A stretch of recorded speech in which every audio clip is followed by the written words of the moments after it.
Hello बच्चों, आप सभी का स्वागत है बिहार बोर्ड क्लास 6 गणित की नई पाठ्य पुस्तक गणित प्रकाश के 7वें अध्याय जो कि है भिन्न यानी फ्रैक्शन, इसके चौथे भाग में। आज के इस सेशन में हम पेज नंबर 163 से आगे पढ़ना शुरू करेंगे और दिए गए सभी तथ्यों को जानेंगे, समझेंगे और इस बीच आने वाले सभी प्रश्नों को भी हल करने का प्रयास करेंगे। और होपफुली आज के इस सेशन में हम 163 से 167 तक में दिए गए सभी तथ्यों को जानेंगे। तो आइए शुरू करते हैं। आज हमारा पहला जो टॉपिक है वो है तुल्य भिन्न, जिसे हम इक्विवेलेंट फ्रैक्शन भी कहते हैं। तुल्य का मतलब होता है बराबर। ऐसे दो भिन्न जिनका मान बराबर हो, जिनका मान समान हो, उसे हम तुल्य भिन्न या इक्विवेलेंट फ्रैक्शन कहते हैं। समान भिन्नात्मक लंबाई ज्ञात करने के लिए भिन्न दीवार यानी पट्टियों का प्रयोग करना।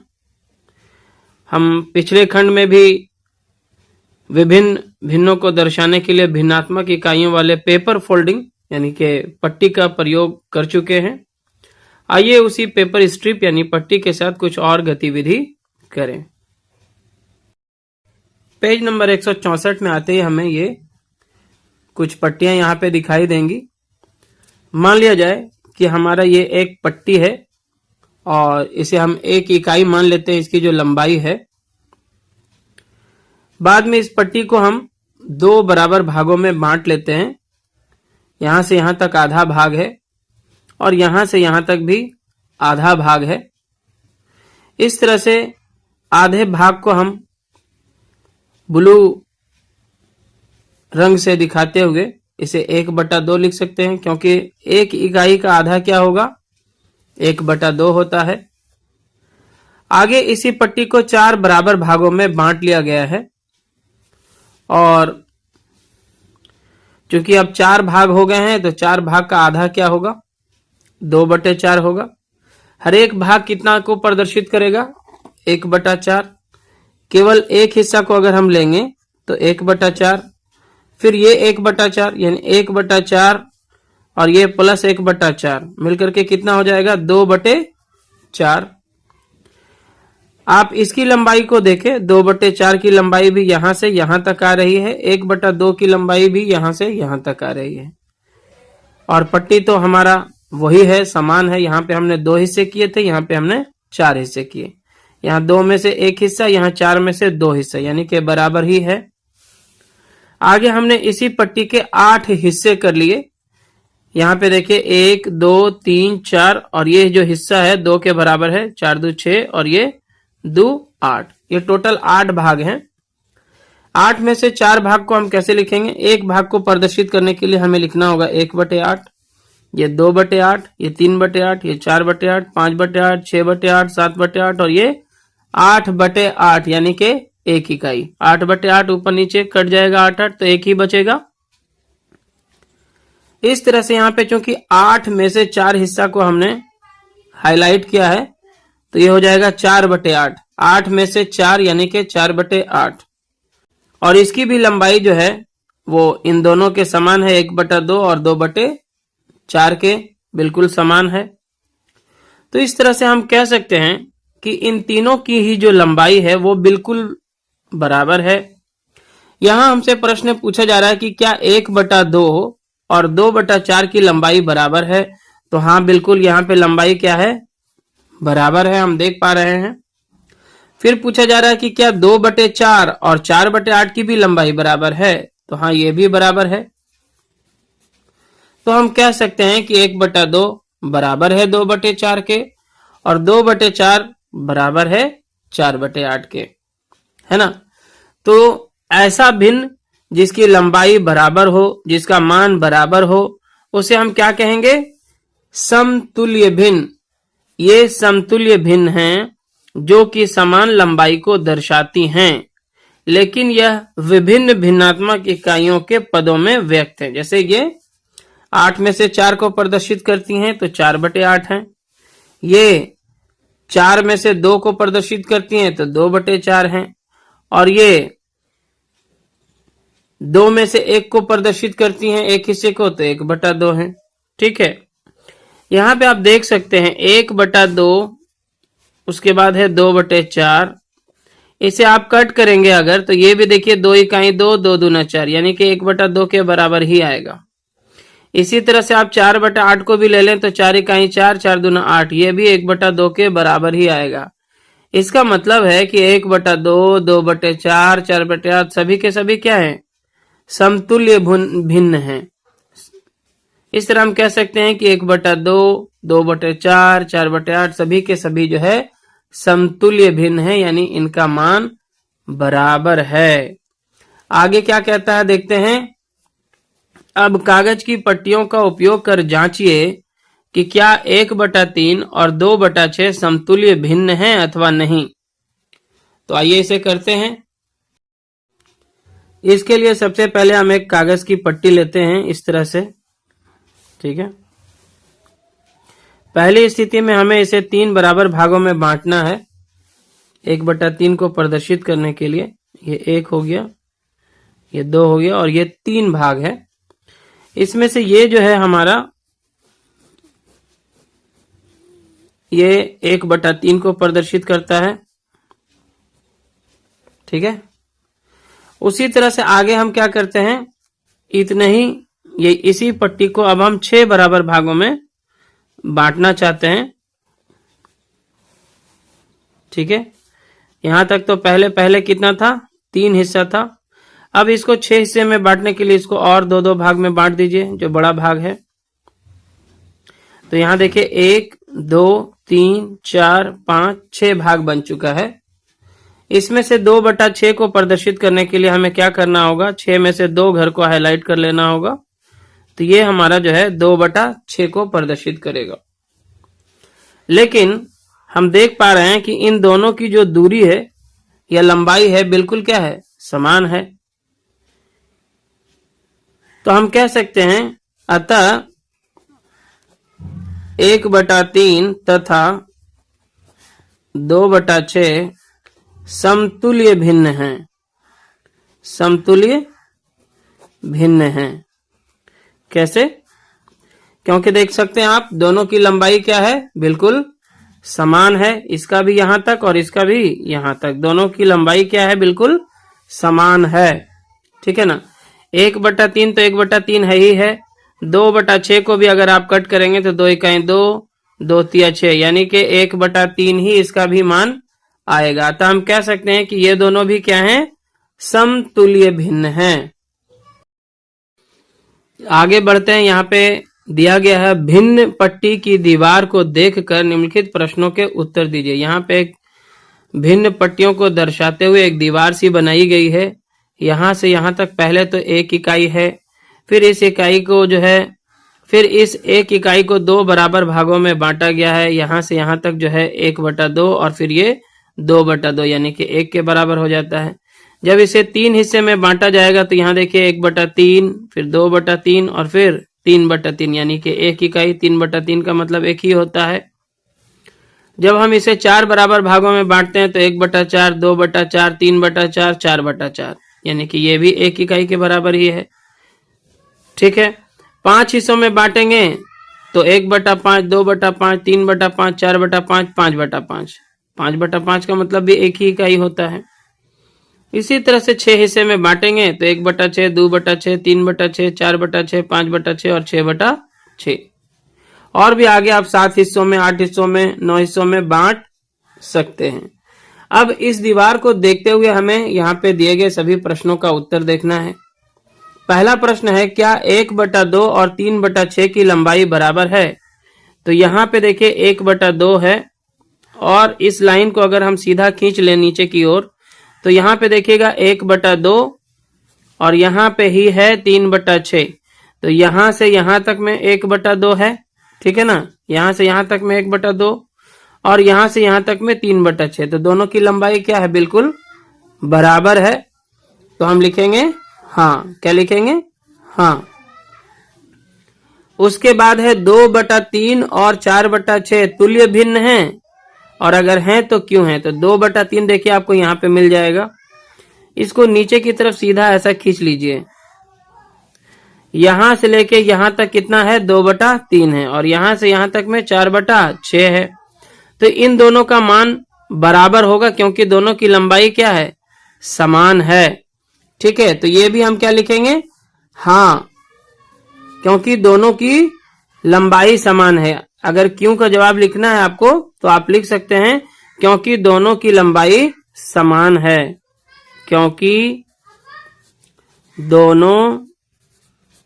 दोनों की लंबाई एवं मान समान है। क्या है, समान है।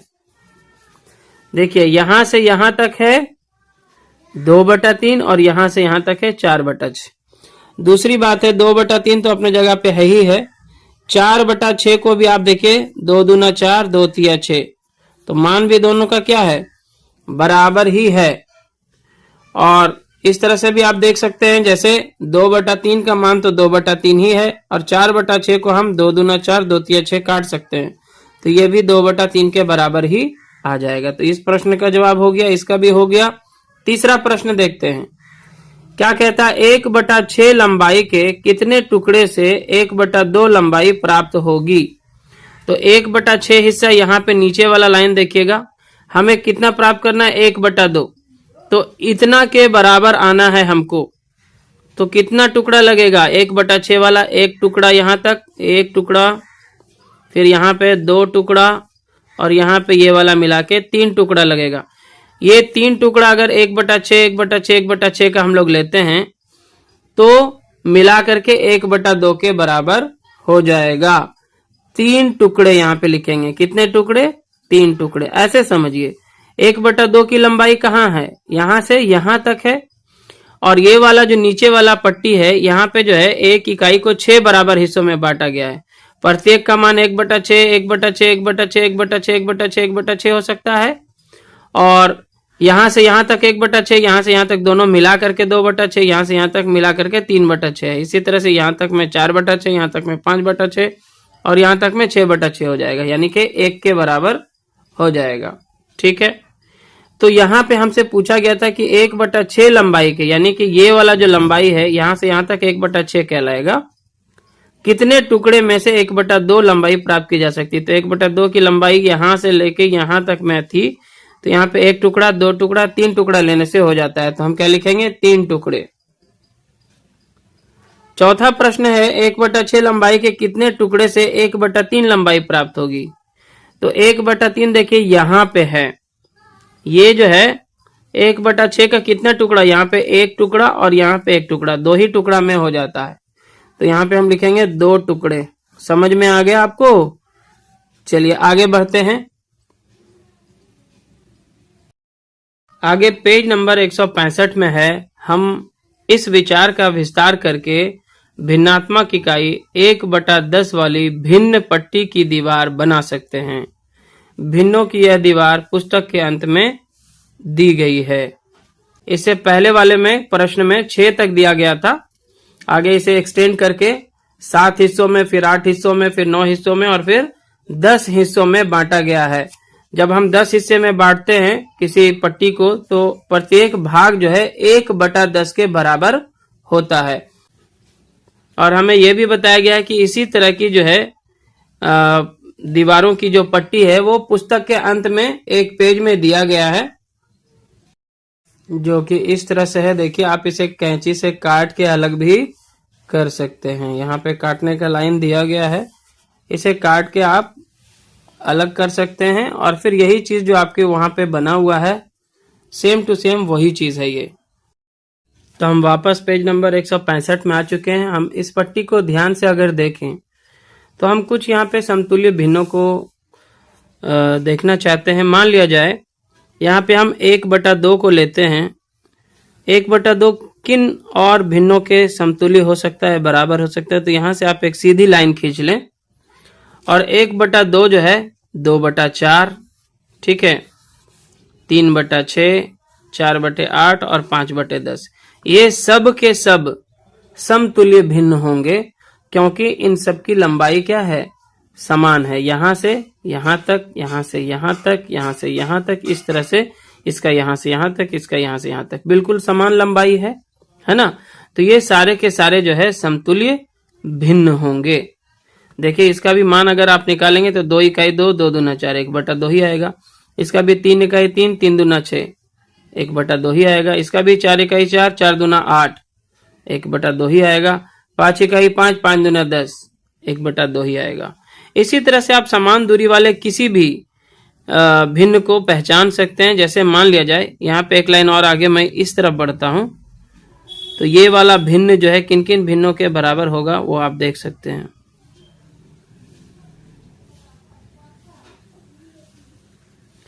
ये जो है यहाँ पे 3/4 और इसके बराबर कोई भिन्न यहाँ पे मौजूद नहीं है। ठीक है, अगर आप यहाँ पे ध्यान से देखें, ये वाले को लाइन को यहाँ पे आप सीधा लाइन अगर आप खींचेंगे तो आपको कुछ समतुल्य भिन्न दिखाई दे रहे हैं। जैसे 2/3, 4/6 और 6/9। ये क्या है? समतुल्य भिन्न है। देखिए 2/3, ठीक है, 4/6 और 6/9। तो 2 दूना 4, 2 तिया 6। ठीक है, इसी तरह से इसको लेकर आएंगे 6/9 को, तो देखिए 3 से 1 कट जाएगा, 3 दूना 6, 3 तिया 9। तो तीनों जो है 2/3 ही इसका एक्चुअल मान है ना। तो इसे हम समतुल्य भिन्न कहेंगे, इन तीनों को, 2/3, 4/6 और 6/9 को। आगे यहीं पे पेज नंबर 165 में ही प्रश्न है, आइए पता लगाएं। पहला प्रश्न है, क्या 3/6, 4/8, 5/10 तुल्य भिन्न हैं? क्यों? तो अभी अभी हमने इसे यहाँ पे किया भी था, ये आप देख सकते हैं। 3/6, 4/8 और 5/10, और साथ ही साथ 2/4 और 1/2, ये सब के सब तुल्य भिन्न हैं, क्योंकि इन सब का मान तो समान है ही है, साथ ही इनकी जो दूरी है या लंबाई है वो भी बिल्कुल क्या है? समान है। तो यहाँ पे हम इसका उत्तर क्या लिखेंगे? हाँ। ठीक है, क्या ये तुल्य भिन्न है? तो इसका उत्तर होगा हाँ, क्योंकि 3/6 का भी अगर आप मान निकालेंगे तो 3 इकाई 3, 3 दूना 6, 1/2 आएगा। साथ ही साथ 4/8 का अगर आप मान निकालेंगे तो 4 इकाई 4, 4 दूना 8, इसका भी 1/2 ही आएगा। साथ ही साथ अगर हम 5/10 का मान निकालेंगे तो 5 इकाई 5, 5 दूना 10। तो काटने के बाद ये सब जो है 1/2, 1/2, 1/2 ही इस मान के बराबर आ रहे हैं। अतः ये तीनों जो हैं क्या हैं? तुल्य भिन्न हैं, क्योंकि इनका मान बराबर है। और जब हम दीवारों वाली पट्टी में देखते हैं तो इनकी दूरियां जो है, लंबाइयां जो है वो बिल्कुल समान है। उसके बाद यहाँ पे है 2/6 के लिए 2 तुल्य भिन्न लिखिए। तो 2/6 के लिए आप 2 तुल्य भिन्न इस तरह से निकाल सकते हैं। 2/6 है, इसमें अगर हम एक ही संख्या से ऊपर नीचे यानी अंश तथा हर में गुना कर दें तो हम जितना चाहें उतना तुल्य भिन्न इसका निकाल सकते हैं। पहली स्थिति में हम इसमें 2/2 से गुना कर लेंगे तो ये हो जाएगा 2 दूना 4 और यहाँ हो जाएगा 6 दूना 12। ठीक है, जब ऊपर वाला 2 गुना होगा तो नीचे वाला जो हर है वो भी दुगना होगा। इस तरह से इसको भी आप काटेंगे तो 2 दूना 4, 2 छके 12, 2/6 के बराबर ही होगा। तो एक तो इसका तुल्य भिन्न आ गया 4/12। अगली स्थिति में हम क्या करेंगे? 2/6 में 3/3 से गुना कर लेंगे तो यहाँ पे हो जाएगा 2 तिया 6 और यहाँ पे हो जाएगा 6 तिया 18। तो एक ये हो गया आपका तुल्य भिन्न 4/12 और एक तुल्य भिन्न हो जाएगा 6/18। इसे आप काटें 3 से, 3 दूना 6, 3 छके 18, तो 2/6 ही आ रहा है। इसी तरह से आप जितना चाहे इसका तुल्य भिन्न असंख्य निकाल सकते हैं। अगली बार आप इसमें 4/4 से कर लेंगे, फिर 5/5 से, 6/6 से। इसी तरह से आप जितनी चाहे उतने तुल्य भिन्न किसी भी भिन्न संख्या का निकाल सकते हैं। आगे यहाँ पे देखिए क्वेश्चन नंबर 3 में है 4/6 बराबर, इस तरह से दिया गया ब्लैंक करके जितनी संभव हो उतनी जो है आप भिन्न संख्या को लिखिए, यहाँ पे बोला जा रहा है। तो यहाँ पे हम कॉपी में बनाते हैं, आइए इसे। चलिए, इस तरह से अगर दिया गया है, सबसे पहले हम क्या करेंगे? 4/6 में 2/2 से गुना कर लेंगे, फिर हम 4/6 में 3/3 से गुना कर लेंगे। फिर हम 4/6 में मान लिया जाए 4/4 से गुना कर लेंगे। ठीक है, इसी तरह से एज रिक्वायर्ड जितना चाहिए होगा उतना आप आगे 5/5 फिर 6/6 इतने इन सब से जो है एक एक करके गुना कर सकते हैं। अब यहाँ पे हो जाएगा 4 दूना 8, 6 दूना 12, 4 तिया 12, 6 तिया 18। इसी तरह से यहाँ पे 4 चौके 16 और 6 चौके 24। कितना भी बड़ा भिन्न होते जाए इसका मान एक्चुअल में क्या आएगा, 4/6 ही आएगा। आप इसको 4 से काट दीजिए, 4 चौके 16, 4 छके 24। आप इसको 3 से काट दीजिए, 3 चौके 12, 3 छके 18। आप इसको 2 से काट दीजिए, 2 चौके 8, 2 छके 12। तो सबका मान जो है 4/6 ही आने वाला है। तो यहाँ पे आप इसके इक्विवेलेंट में क्या क्या लिख सकते थे, 8/12, 12/18 जो अभी आपने यहाँ पे निकाला है मान, और यहाँ पे आप 16/24। ठीक है, इसी तरह से आप चाहें तो 4/6 में इस बार 5/5 से गुना कर लें, है ना। तो 4×5 20 और नीचे हो जाएगा 6×5 30, यानी कि 20/30 यहाँ पे इसका मान आ जाएगा, 20/30। और एज इट इज ये बढ़ता रहेगा। ठीक है, आप इसको भी अगर चाहें तो 5 से आप इसमें भाग लगाएं, 5 चौके 20, 5 छके 30, तो 4/6 इसका भी मान आ जाएगा। आगे है समान भागों का प्रयोग कर तुल्य भिन्न समझना। समान भागों में बांट करके हमने जो है भिन्नों को बनाना भी सीखा था। शुरू में पहला जो भाग था हमारा, एक रोटी को 4 बच्चों में बराबर बांटा गया, प्रत्येक बच्चे को रोटी का कितना भाग मिलेगा।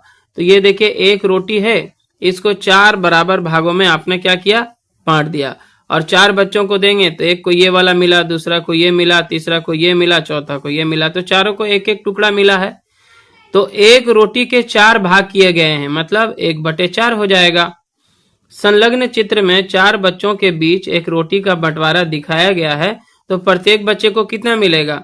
टोटल 4 बच्चों में शेयर किया गया है, तो 4 जो है हर बन जाएगा, और चूंकि एक रोटी को 4 भागों में बांटा गया है तो 1/4 इसको हम लिख सकते हैं। 1/4 बोलेंगे या 1/4। तो प्रत्येक बच्चे को प्राप्त रोटी का भिन्न कितना हो जाएगा, 1/4 होगा। एक रोटी को 4 बच्चों में बांटने की जो घटना है, इसे हम भाग विधि, जोड़ विधि और गुणन विधि के माध्यम से भी व्यक्त कर सकते हैं। जैसे भाग विधि से देखिए, एक रोटी को कितने बच्चों में बांटा गया है, 4 बच्चों में, तो 1/4 हो जाएगा, यानी कि प्रत्येक बच्चे को मिलेगा कितना, 1/4 को हम लिखते हैं 1/4 के रूप में, तो प्रत्येक बच्चे को मिलेगा, ये प्रत्येक बच्चे का भाग है 1/4। योग विधि से हम इसे इस तरह से लिख सकते हैं, प्रत्येक बच्चे को मिला 1/4, 1/4, 1/4, 1/4। चारों को अगर हम जोड़ दें, है ना, तो ये क्या हो जाएगा, 4/4। और 4/4 मतलब क्या, एक रोटी। यहाँ पे वही लिखा गया है कि एक रोटी जो है, अगर हम इसे भाग विधि द्वारा 4 बच्चों को जो बांटे हैं 1/4, 1/4, 1/4 हिस्सा जो सबको मिला है, तो ये 4 बार, चूंकि इसके 4 टुकड़े हो गए थे, तो 1/4 जो है हम 4 बार जोड़ करके लिखेंगे, तो एक रोटी के बराबर आ जाएगा। और इसी तरह से हम गुणन विधि द्वारा एक रोटी को ऐसे लिख सकते हैं, 4 बच्चे हैं टोटल और सबको जो हिस्सा मिला है 1/4, तो 4 गुने 1/4, 4 यहाँ पे देखिए ऊपर नीचे कट जाएगा, बचेगा क्या, 1। तो वही तो यहाँ पे लिखा गया है, 1 बराबर जो है 4 गुने 1/4। तो हम इसी चीज को भाग विधि द्वारा भी दिखा सकते हैं, योग विधि द्वारा भी दिखा सकते हैं, और गुणन विधि द्वारा भी दिखा सकते हैं।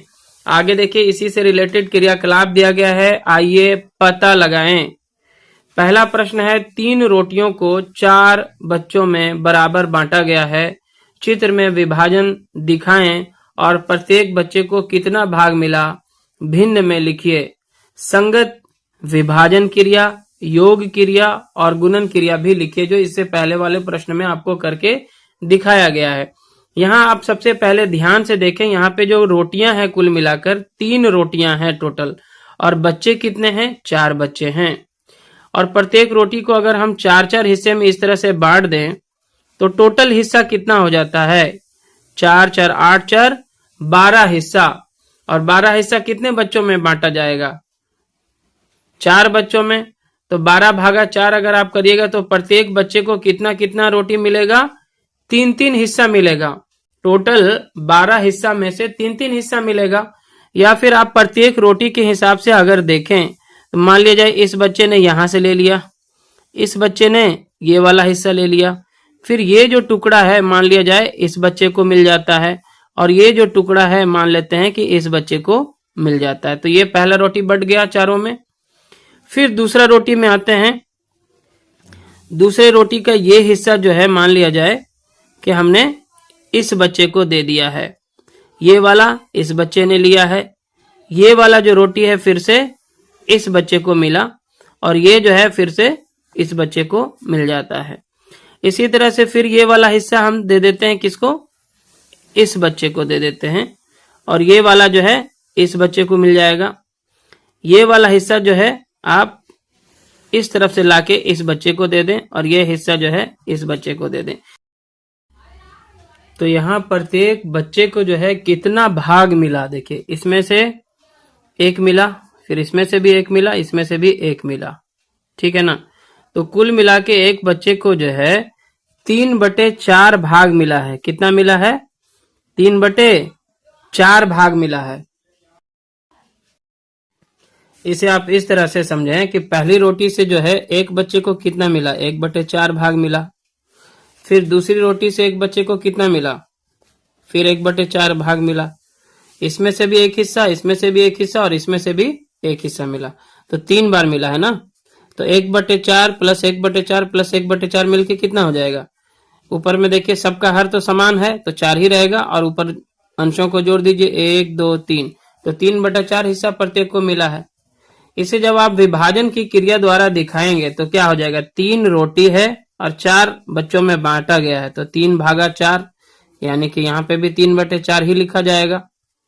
योग क्रिया के अनुसार अगर आप लिखेंगे तो एक बच्चा को जो है 3/4 मिला है, तो 4 बच्चे हैं टोटल, तो 3/4 प्लस 3/4 प्लस 3/4 प्लस 3/4, 4 बच्चों का जो टोटल हिस्सा है यहाँ पे हो जाएगा, सबका जो हर है समान है 4, और ऊपर हो जाएगा 3 3 6 3 9 3 12, 12/4 जो कि 4 इकाई 4 4 तिया 12, 3 रोटी के समान आ जाता है।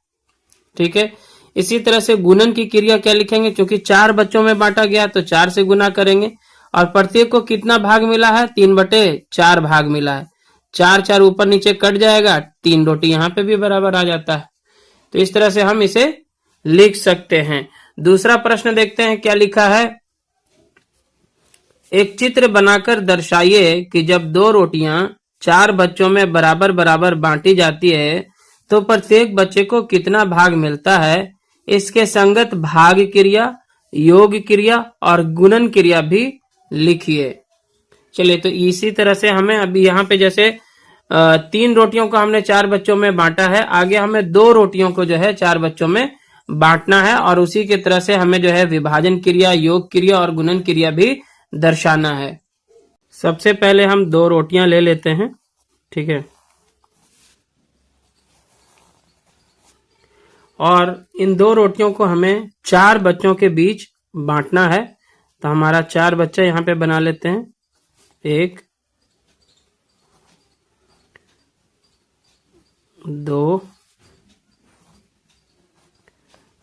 3 और ये 4 बच्चे हो गए। ठीक है। अभी हम फिर पहला रोटी में से क्या करते हैं, 4 टुकड़ा, दूसरा रोटी में से भी 4 टुकड़ा कर लेते हैं।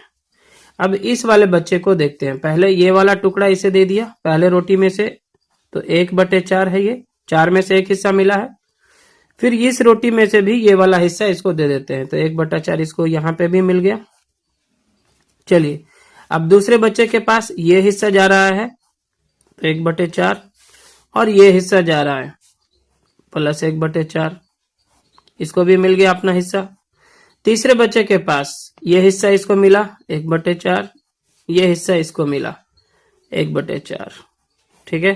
अब चौथे बच्चे के पास आते हैं। ये टुकड़ा जो बचा हुआ है इसको दे देंगे 1/4, और ये हिस्सा जो इसमें बचा हुआ है ये भी 1/4 इसको मिल जाता है। ठीक है।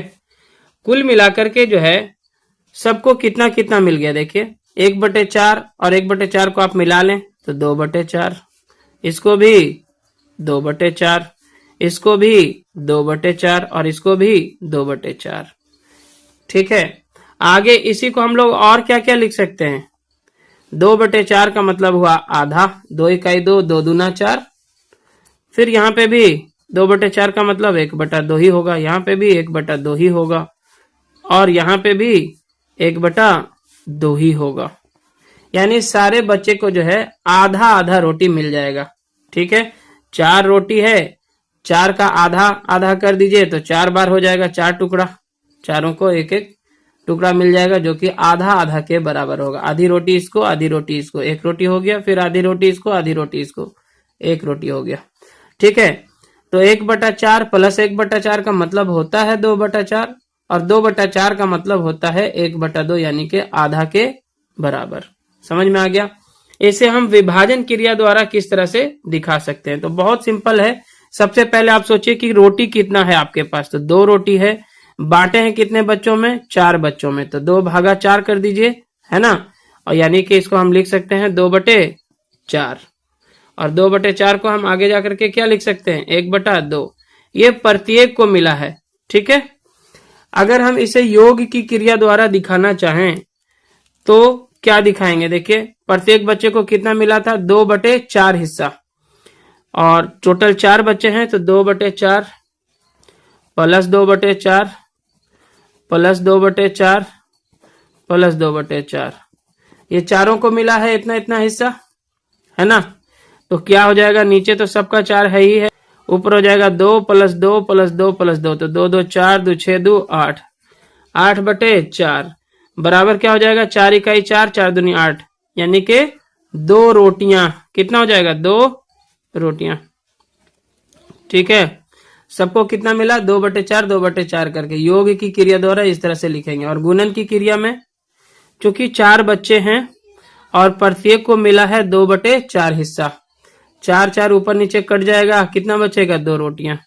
तो इस तरह से हम गुणन की प्रक्रिया द्वारा दिखा सकते हैं, 4 गुने 2/4 के रूप में, योग की क्रिया द्वारा 2/4 प्लस 2/4 प्लस 2/4 प्लस 2/4, और भाग की क्रिया में 2/4 यानी कि 2/4। क्लियर है? आगे क्वेश्चन नंबर 3 है, अनिल एक समूह में था जहां 2 केक को 5 बच्चों में बांटा गया। ठीक है, अनिल को कितना केक मिला होगा, 2 केक है टोटल। ठीक है, इस तरह से 2 केक हैं, 1 केक हो गया, 2 केक हो गया, और ये कितने बच्चों में बांटा गया है, 5 बच्चों में, 1 2 3 4, और ये 5 बच्चों में। ठीक है, तो इसको हम कैसे लिख सकते हैं, 2 केक बांटा गया है कितने बच्चों में, 5 बच्चों में, तो 2/5 यानी कि 2/5 प्रत्येक बच्चे को मिलेगा। ठीक है, कितना भाग मिलेगा, 2/5। अब यदि मेरे समूह में 10 बच्चे हैं, पहले कितने थे, 5 बच्चे थे और 2 केक खर्चा हो रहा था। अब यदि मेरे समूह में 10 बच्चे हैं तो मुझे कितने केक की आवश्यकता होगी ताकि समूह में प्रत्येक को अनिल के बराबर केक मिले। सिंपल है, जब 5 बच्चा है तो 2 केक लग रहा है, अब बच्चा 5 का डबल हो जाएगा, 10 बच्चा, तो केक भी क्या हो जाएगा, डबल हो जाएगा, 2 केक की जगह पे 4 केक लाना पड़ेगा, है ना। इसी चीज को देखिए, इसके माइंड में आता है क्या होगा यदि हम 2 ऐसे समूह एक साथ रखें, एक समूह जिसमें 2 केक 5 बच्चों के बीच बराबर बांटे गए, और दूसरा समूह जिसमें 4 केक और 10 बच्चे हैं। तो आइए इसे देखते हैं। पहली स्थिति क्या थी कि 2 केक था, है ना, 2 केक और 5 बच्चे थे। ठीक है ना, 2 केक को कितने बच्चों में बांटा गया है, 5 बच्चों में, तो सबको कितना मिला, 2/5 यानी कि 2/5 हिस्सा मिला सबको, प्रत्येक को मिला 2/5 हिस्सा। अब जो दूसरा स्थिति आया कि बच्चे जो है डबल हो गए, 5 की जगह 10 बच्चे हो गए। ठीक है, तो इसे हम इस तरह से कर लेते हैं, जैसे 5 बच्चों में 2 केक लग रहा था, फिर 5 बच्चों में 2 केक और लग जाएगा, है ना। इसको 2 समूह में बांट लिया गया, 5-5 बच्चों का 2 समूह बना लिया। जैसे 5 बच्चों के लिए 2 केक लग रहा था, तो अगले फिर 5 बच्चे और जो बढ़ेंगे उनके लिए फिर 2 केक लगेगा। तो कुल मिलाकर जो यहाँ पे केक हो जाएगा वो हो जाएगा 4 केक और बच्चे जो है 10 हो जाएंगे, और 10 बच्चे, और क्या हो जाएगा 10 बच्चे। ठीक है, तो यहां पे 10 बच्चे हो गए।